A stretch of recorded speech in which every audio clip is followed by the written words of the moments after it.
নমস্কার, আমি সৃজা। জাল হয়ে যাচ্ছে জগন্নাথ ধাম। অন্ততপক্ষে এরকমই অভিযোগ তুলছেন উড়িষ্যার রাজা। তিনি বলছেন যে জগন্নাথ ধাম একমাত্র পুরীতেই থাকতে পারে। দীঘায় একটা মন্দির বানানো হয়েছে, ঠিক আছে, কিন্তু সেটাকে ধাম বলা যাবে না।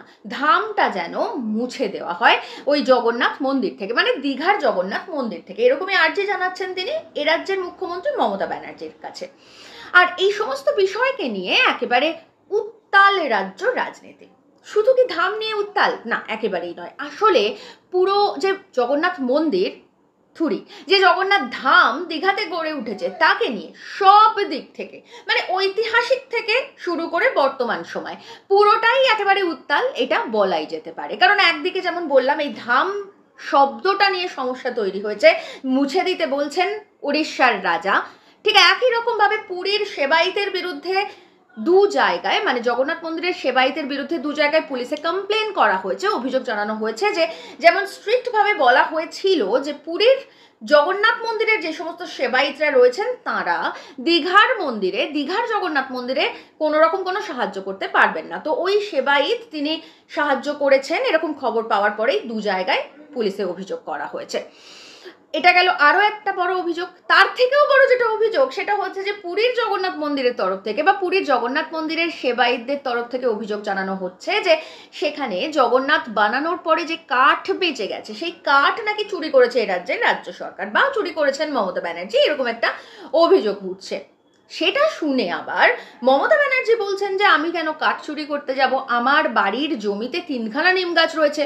সেটা শুনে আবার শুভেন্দু অধিকারী, মানে এ রাজ্যের প্রধান বিরোধী দলনেতা শুভেন্দু অধিকারী, তিনি বলছেন যে 3খানা নিম গাছ রয়েছে মমতা ব্যানার্জির বাড়ির জমিতে সেটা আসলে পোর্ট ট্রাস্টের জমি, সেটা মমতা ব্যানার্জি নিজের বলে দাবি করতে পারেন না। আর এভাবেই সাম্প্রতিককালের রাজ্য রাজনীতি একেবারে তেতে গেছে এই দীঘার জগন্নাথ মন্দিরকে কেন্দ্র করে। এটা তো গেল সাম্প্রতিককালের কথা।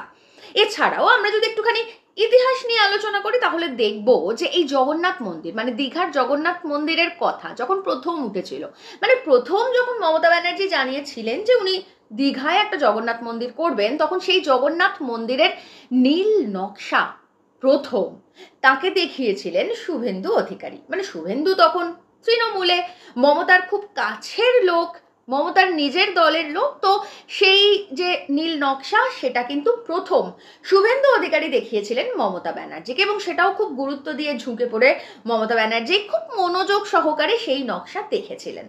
সেটা যখন কথা হয়েছিল, আর এখন যখন মন্দির তৈরি হয়ে গেছে, এখন শুভেন্দু অধিকারী এই দীঘার জগন্নাথ মন্দিরের বিপক্ষে। অন্যদিকে আবার মমতা ব্যানার্জির আমন্ত্রণে সাড়া দিয়ে মমতা ব্যানার্জিকে মরাল সাপোর্ট দিচ্ছেন আর এক বিজেপি নেতা দিলীপ ঘোষ।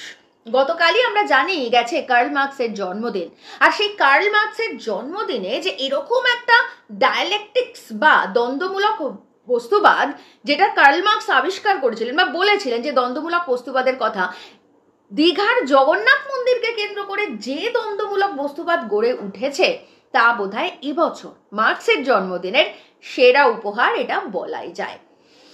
এটা গেল রাজনীতির বিষয়। এবার আমরা যদি একটুখানি এই যে জগন্নাথ মন্দিরকে নিয়ে কেন্দ্র করে বা এই যে ধাম জাল হয়ে যাচ্ছে এই বিষয়টাকে কেন্দ্র করে একটু ইতিহাস নিয়ে আলোচনা করি, তাহলে দেখব সেখানে যা যা অভিযোগ উঠছে তাতে চুরির ওপর বাটপারি আমরা বলতেই পারি।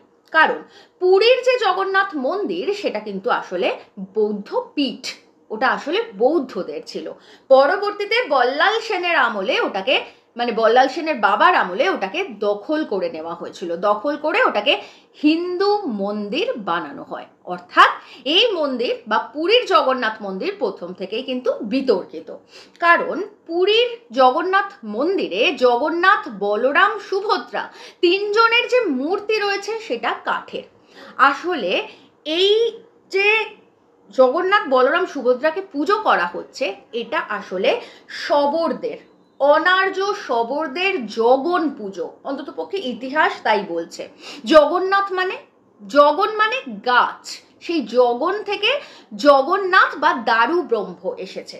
তো শবররা জগন পুজো করত। সেই জগন পুজো তাদের সব থেকে বড় পুজো ছিল বা উৎসব ছিল। পরবর্তীতে এই শবররা বৌদ্ধ ধর্মে শিফট করে যায় এবং বৌদ্ধরা তখন এই দারু ব্রহ্মকে জগন নামে 3টে গাছের বা 3টে কাঠের টুকরো পুজো করতে শুরু করে, যেগুলোর নাম হয় বৌদ্ধ ধর্ম সংঘ।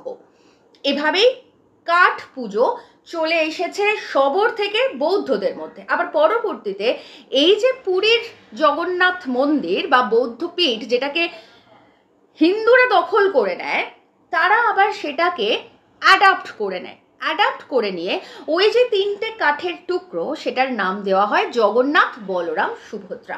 অর্থাৎ কিভাবে বিতর্ক হচ্ছে আসলে এই যে জগন পুজো বা গাছ পুজো বা দারু ব্রহ্ম পুজো, এটা শবরদের পুজো ছিল।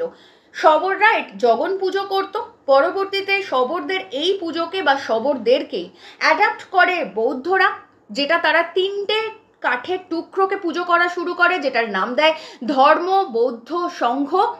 তার পরবর্তীতে হিন্দুরা আবার সেই বৌদ্ধদের সেই পুজোকে আবার অ্যাডাপ্ট করে, সেটার আবার 3টে কাঠের টুকরো, তার নাম দেয় জগন্নাথ, বলরাম, সুভদ্রা।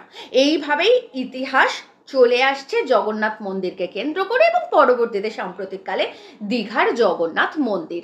আর সেই কারণের জন্যই পুরীর মন্দিরে পরবর্তীতে মুসলিম সম্প্রদায় এবং দলিত সম্প্রদায়ের মানুষের প্রবেশ নিষেধ করা হয়, কিন্তু যখন রথ টানা হয় তখন হিন্দুদের মধ্যে কিন্তু আর ওই নিম্নবর্ণের মানুষকে বিভাজন করা হয় না। প্রত্যেকে হিন্দু বর্ণের সকল মানুষ ওই পুরীর জগন্নাথের রশি টানতে পারে। কেন? কারণ বৌদ্ধদের মধ্যে এই উচ্চবর্ণ নিম্নবর্ণের বিভেদ ছিল না।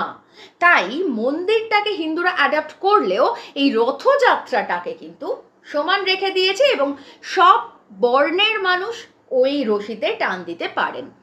যদিও মুসলিমদের ক্ষেত্রে সেটা নয়, কারণ বৌদ্ধদের আমলে তো মুসলিম সম্প্রদায়ের মানুষই ছিলেন না। সেই কারণের জন্য হিন্দুদের ক্ষেত্রে এই উচ্চবর্ণ নিম্নবর্ণ ভেদাভেদ ভুলে জগন্নাথের যে রথযাত্রা, সেটাতে রশিতে টান দিতে পারেন।